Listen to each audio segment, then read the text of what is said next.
buenas, gracias por llegar a esta invitación que abre la Asociación Convileza. Vamos a darle paso al compañero para que nos cuente un poco la situación y el contexto de este proceso. Les contamos un poco la dinámica. Inicialmente nos va a contar un poco la situación, después vamos a abrir ronda a preguntas y la idea al final es que podamos establecer unos acuerdos porque pues vamos a conocer lo que está sucediendo de primera mano y es importante que podamos como colectividad adelantar unas acciones aquí en Bogotá sobre este tema. Y quiero agradecer este espacio de Convivencia, una plataforma que africanistas de la lucha y todo el tema de educación, del tema cultural, ahí ya hace años nos permite aquí, sobre todo en su bella sede, para poder hablar y obviamente levantar la voz para decir sí, en ese espacio nosotros como llamamos africanos, diáspora de la africana, desde la Unión Africana, que llama este espacio de América como la sexta región de África, los africanistas, todos tenemos una sola lucha y desde luego digamos, queremos agradecerles la presencia y este espacio que vamos a tener de hermandad de esta lucha común y para avanzar. Avanzar, un verbo indefinitivo, significa mucho y es interesante de poder contar con ustedes de primera mano porque las luchas, si no luchamos, no podemos encontrar nada y así que debe avanzar en este, ¿no? Avanzar primeramente haciendo como el contexto de lo que es y luego pues partimos de lo que Mali como país está ubicado en la parte occidente de África, al lado de países como Burkina Faso, Costa de Marfil y desde luego Libia, ¿no? Tiene hacia el norte el desierto de Sahara. Entonces, en agosto, digamos, el 15 de agosto, Mali formula quejas ante la ONU, que sería el acontecimiento que nosotros partimos de este y queremos como dar posibilidades, en este caso contando con ustedes aquí en Bogotá, y los que estoy viendo también de muchas partes, estoy viendo ahí acá, Conan, que conozco también, pero entonces desde Costa de Marfil, muchas gracias, Elkin, aquí Shara, estamos viendo Moïse, Asociación Convivencia, en fin, saludo grande, gracias por este espacio. Entonces, el mecanismo, ¿cómo Francia podría responder en este? Entonces, yo junto con otros africanistas pensamos que pues hay que levantar la voz y más bien yo soy el facilitador, en este caso, de la comunicación y que vamos a ir juntos porque la lucha es común y desde luego podemos avanzar juntos. Entonces, 15 de agosto de 2022, hoy 10 de noviembre, estamos hablando de cuánto, casi 3 meses, no está pasando nada. Entonces, ¿qué podemos hacer como ciudadanos simplemente del mundo? Entonces, mirando un poco hacia esto, ¿no? Estamos hablando de cómo África ha tenido siempre una especie de proveedor de materias primas para los países europeos, porque definitivamente cuando revisamos los continentes, ¿cuáles son los continentes que tienen riquezas? África tiene abanico de riquezas. En términos de aportes, primero Egipto con las pirámides, aportes científicos, aportes en términos de matemáticas, ¿no? Todos esos. Y cómo hoy podemos ver también que África está al lado, pues obviamente los epicentros del mundial de comercio y van cambiando, ¿no? Desde África hacia Zimbabue, después se cae ese imperio, luego llegamos hacia la parte del Congo, el Gran Congo, junto con Angola de hoy, y Socio-Hegemonía también se cae, el comercio, la noción del dinero también nació allá, ¿no? Desde el sal hasta el trueque, todo lo que podemos imaginar. Y seguimos hacia el Egipto, el imperio cae un poco hoy, después de pasar por la civilización, digamos, Grecia, se cae, y hoy más o menos podemos decir el epicentro de comercio de la hegemonía está a mano de los estadounidenses. Quizás hoy está caído un poco porque el dólar, más o menos estamos hablando del 80-85% de transacciones mundiales se hacen aún con el dólar. Y Estados Unidos tiene un segundo instrumento que es la industria armamentista, ¿cierto? Entonces, llegamos en 1884, noviembre 1885, febrero, los países africanos, europeos, 14 más de Estados Unidos, se reúnen en Berlín y dividen un poco a los países africanos como si fuera una torta, lo que llaman la Conferencia de Berlín. A partir de ahí, después de los años 60, más o menos, los, digamos, ciudadanos de los países africanos líderes, pues luchan y después toman poderes, ¿no? Entonces, 60 años para acá, podemos decir que a grandes rasgos muchos países han tenido su libertad y todo, pero el caso de Francia es una libertad más bien política, pero no económica. Y esa es la raíz de todo, digamos. Entonces, hoy en día, Francia es el único país que sigue, digamos, utilizando a esos países y con instrumentos que son las bases militares en los países africanos. Más o menos 14, sobre los 24, hoy en día 14, Francia tiene la imprenta del franco CFA en su país, digamos, en ese caso en la región de Charmalier, pueden verificar. Entonces, ustedes saben, la política monetaria atado al euro, digamos, un franco CFA igual a 655 euros. Un euro igual a 655 francos CFA. Y desde luego, no se baja, no cambia. A la diferencia de Colombia, que tiene, digamos, el Banco de la República, con los golpes, porque Colombia también justifica su PIB, el gran aporte desde el petróleo, digamos.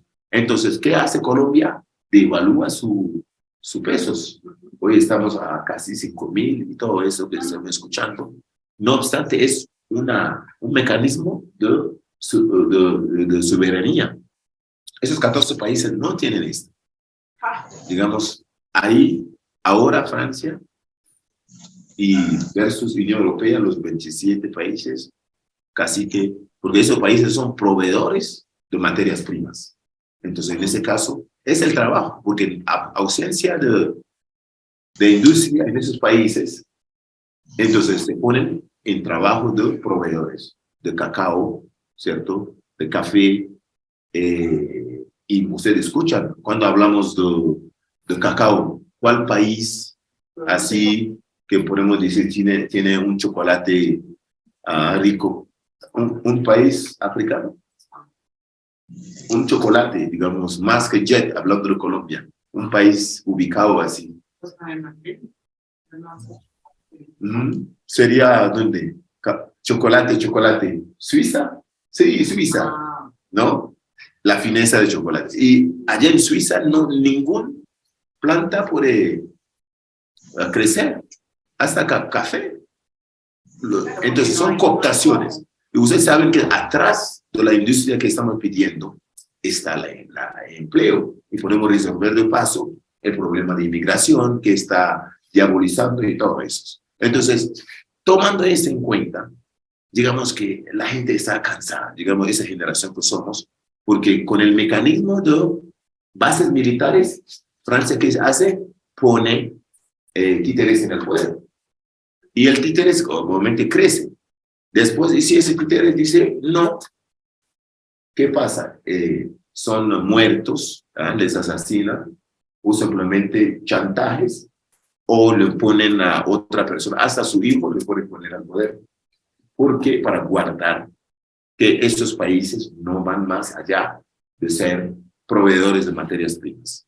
Entonces, tenemos ejemplos fehacientes, como si les hablo de Patrice Lumumba, hoy en día está digamos, el único universidad en el mundo que llamamos occidental, el mundo está precisamente en Rusia, una universidad que se llama Patrice Lumumba, asesinado por los belgas, hasta para desaparecerlo hicieron una cremación con ácidos. Usted puede imaginar ese nivel de crueldad donde los europeos, en este caso puntual de Patrice Lumumba, fueron los belgas, Thomas Sankara, allá en Burkina Faso en los años 80, los franceses.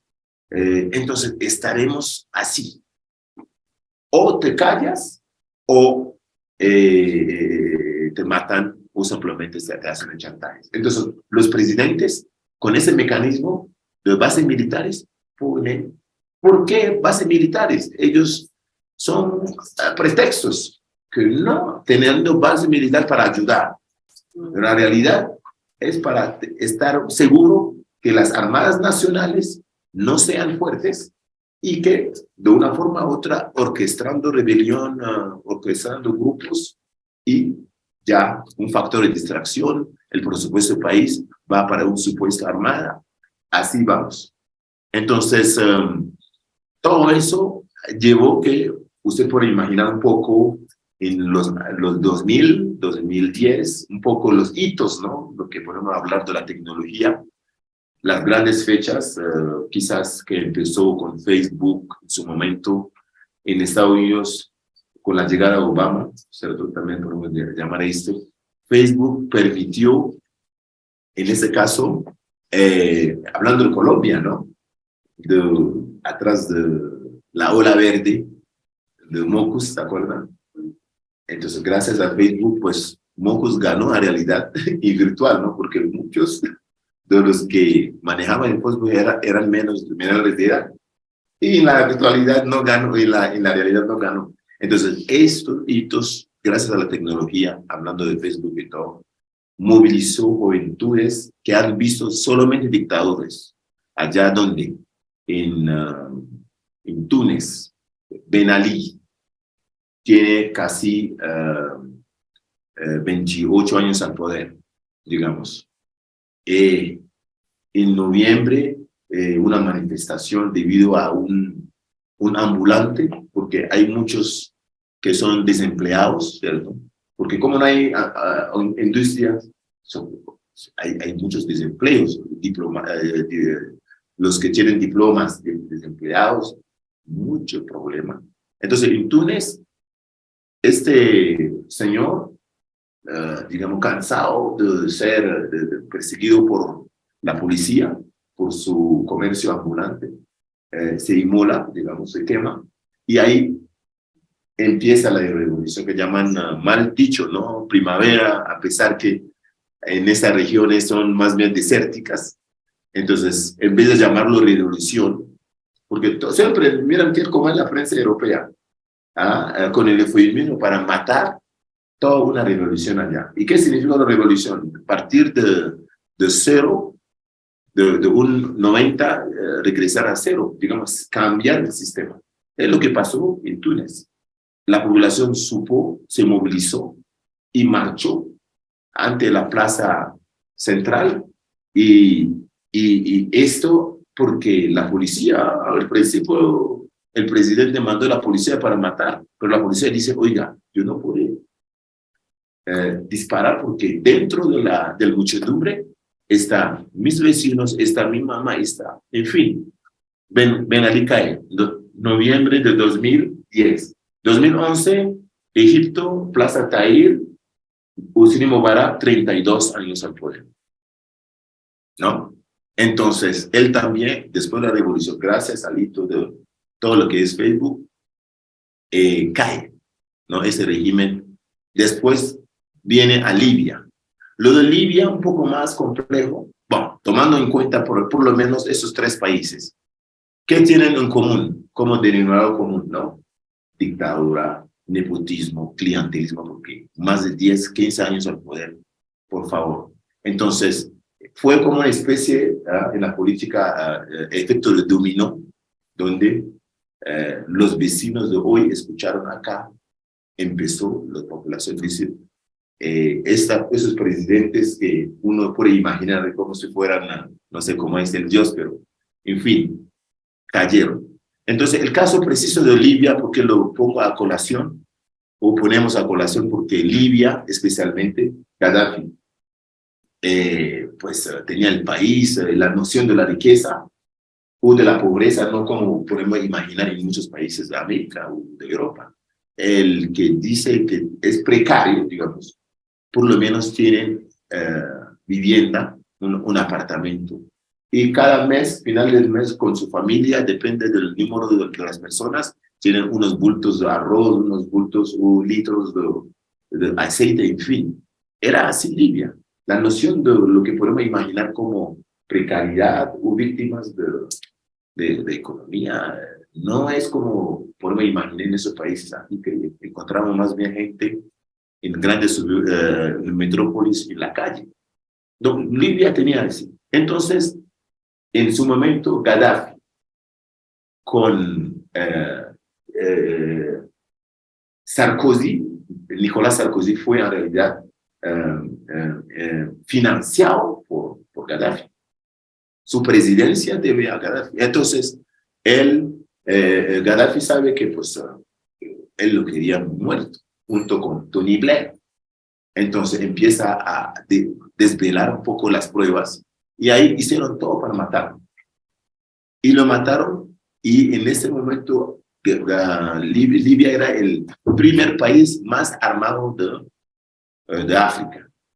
¿Ya? ¿No? Entonces en ese caso, ¡pum!, vuelve un polvorín definitivamente en esa zona y Mali directo tenía fronteras con Libia, desértico.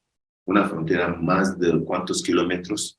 Entonces ahí la rebelión avanzó y Francia aprovecha para crear las bases militares supuestamente para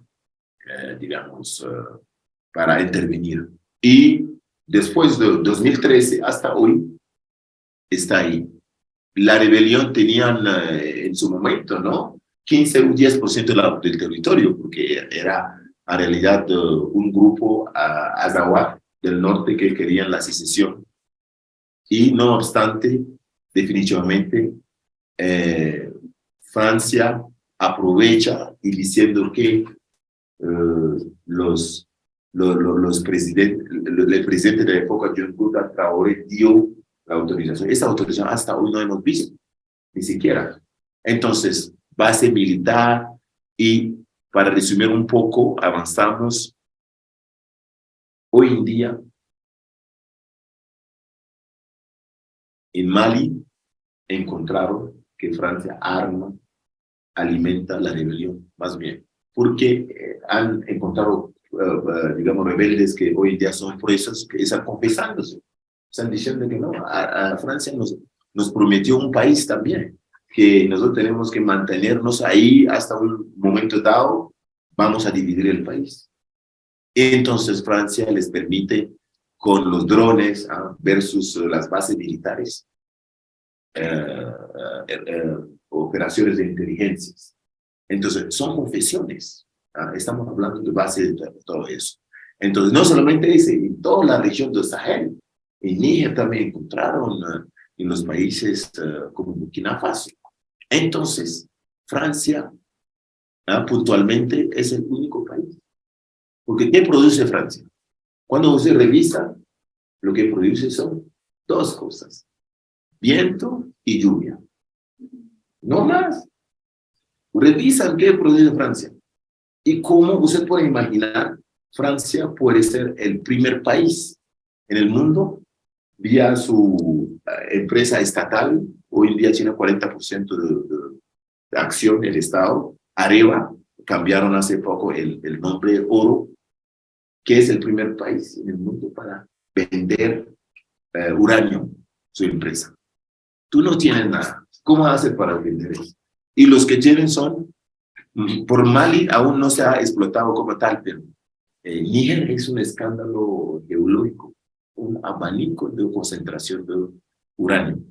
Y cuando vamos a Francia, vamos a ver, gracias al uranio, 60-80%, hoy día hablando un poco de cambio climático, la noción de Pachamama y todo, pero Francia sigue diciendo que tiene por lo menos 80% de su fuente de energía vienen de las centrales nucleares. Y las centrales nucleares son alimentadas por justamente uranio que es sacado en Níger, a grandes rasgos, a pequeña escala en Guineas. Entonces, todo eso, y esos países, vamos, aún hay problemas básicos de las grandes ciudades, no tienen electricidad, no tienen agua potable, y ahí estamos. Y ese no se puede seguir así aceptando. Entonces, a colación, ahí está también discursos. Les invito para ver un poco ante la ONU, dos discursos por lo menos claves, del 15 de agosto de 2022, del ministro de Relaciones Exteriores de Mali, poniendo esas pruebas. No, las dos pruebas serían, y el discurso del 15 de septiembre, en el marco de la sesión de la ONU, el primer ministro reiterando esa petición de Mali, que son dos básicamente. Uno, que Francia alimenta la rebelión, orquestra todo eso. Dos, de violar más de 50 veces su territorio, el espacio aéreo, y desde luego es un poco la lucha y queremos realmente salir de ¿cómo se llama? Quizás vamos a negociar ahí para pasar la diapositiva. Entonces, como pueden mirar un poco también abajo, está también los 11 acuerdos, ¿no? Les invito también. Los 11 acuerdos secretos que usted puede ver en YouTube o simplemente en los 11 acuerdos secretos cuando Francia pone un títere al poder, le dice, oye, tú tienes que respetar esto. Todo lo que es abajo del suelo, Francia decide. Es decir, que si tú tienes petróleo, el primer comprador debe ser Francia. O simplemente el segundo comprador, Francia dice, oiga, este sí tú lo vendes, este no lo puedes. Era así, a grandes rasgos. Entonces, les invito para que lean un poco las barbaridades de los 11 acuerdos secretos que hoy en día lo conocemos. Y ahí esos países lo tienen, más o menos los 14. Miren ahí, es un poco el mapa de la famosa conferencia de Berlín, que pueden mirar un poco. Francia por producir dos cosas, lluvia y viento, sigue con su política de estar en los países de mayor, digamos, nivel de vida. Mira, abajo de ese está la sangre o la suerte de todo el mundo. Manteniendo los presidentes de esos países como un club. Ellos obviamente vuelven como un instrumento, porque definitivamente usted puede imaginar un poco el privilegio del poder y todo eso. Entonces miran ahí un poco. Ahí a segunda escala está un poco Inglaterra, ¿no? Y sigue un poco hoy, pero la influencia de Francia es el único. Por eso ahí queremos realmente avanzar y para que por lo menos el mundo sepa a partir de Colombia qué podemos hacer. En este caso, obviamente, como les decía un poco, las pruebas están y queremos exigir, ¿cierto? Esas respuestas mediante pues, que Francia definitivamente responda. Hay movimientos fuertes que están empezando, por ejemplo, en Burkina Faso. Los gobiernos y sobre todo la población ya están diciendo fuera las bases militares. Es un hecho ya. 2 países, Mali, que están hablando, no hay base militar francesa, y República Centroafricana. Es un hecho, es interesante lo que nosotros podemos vivir esta transición. Yo creo que Francia, que Colombia tiene para mí, ¿no? La mirada de Colombia muy, no sé, inocente de Francia, ¿no? ¿Qué más? Que todo lo que podemos imaginar. Es decir, que es un poco lo que estamos viendo ahí y queremos como avanzar, y para decir qué podemos hacer es una propuesta, y por eso aquí está ante ustedes, y junto con los africanistas, el pensamiento un poco de la Asociación de los Africanos en Bogotá, las corporaciones, y para que juntamos, para tener quizás una estrategia, como un plan de trabajo, para mí, para nosotros, obviamente quizás a partir de ahí fijar una fecha para hacer un sitting, como se dice, un plantón ante la Embajada de Francia, convocando a la vez los medios de comunicaciones y que Francia reciba, el embajador reciba esta petición formal, y que cerramos con una rueda de prensa. Y desde luego, pues, quiero agradecerles el espacio, escucharme, y pues ahí está la discusión abierta, como se dice, el micrófono abierto. Muchas gracias.